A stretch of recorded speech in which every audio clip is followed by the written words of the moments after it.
সম্মানীয় দর্শক বন্ধুরা, আরজিকর হত্যাকাণ্ডের বিচার চেয়ে ছাত্র সমাজ ২৭শে আগস্ট নবান্ন অভিযানের ডাক দিয়েছে।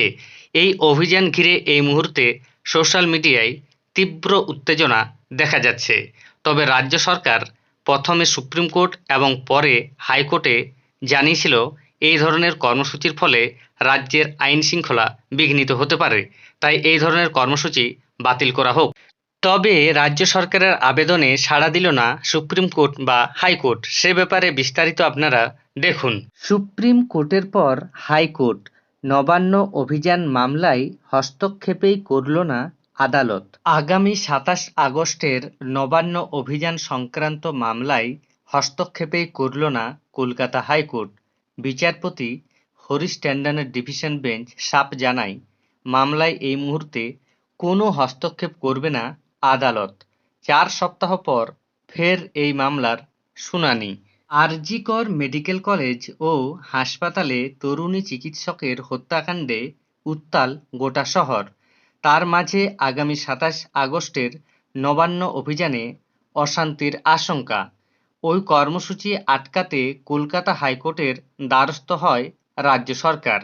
আদালতে জানানো হয়, আগামী ২৭ আগস্ট নবান্ন অভিযানের ডাক দেওয়া হয়েছে। পুলিশের থেকে অনুমতি না নিয়ে সোশ্যাল মিডিয়ায় প্রতিবাদের ডাক দেওয়া হয়েছে, যার প্রভাবে অনেকেই প্রভাবিত হয়েছেন। ওই কর্মসূচিতে সম্ভবত বিরোধী রাজনৈতিক দলগুলিও সামিল হতে পারে। সেক্ষেত্রে রাজ্যে অশান্তি হতে পারে। রাজ্যের বক্তব্য, পুলিশি অনুমতি ছাড়া এই ধরনের কর্মসূচি করা সম্ভব নয়। রাজ্যের দাবি ছিল আইন শৃঙ্খলার কথা মাথায় রেখেই এই কর্মসূচি বাতিল করা হোক। শুক্রবার এই মামলায় শুনানি ছিল হাইকোর্টে। বিচারপতি হরিশ ট্যান্ডনের ডিভিশন বেঞ্চ সাফ জানায়, মামলায় এই মুহূর্তে কোনো হস্তক্ষেপ করবে না আদালত। ৪ সপ্তাহ পর ফের এই মামলার শুনানি। এর আগে বৃহস্পতিবার সুপ্রিম কোর্টে আরজিকর মামলার দ্বিতীয় শুনানিতে রাজ্যের আইনজীবী কপিল সিব্বল নবান্ন অভিযানের প্রসঙ্গ তোলেন।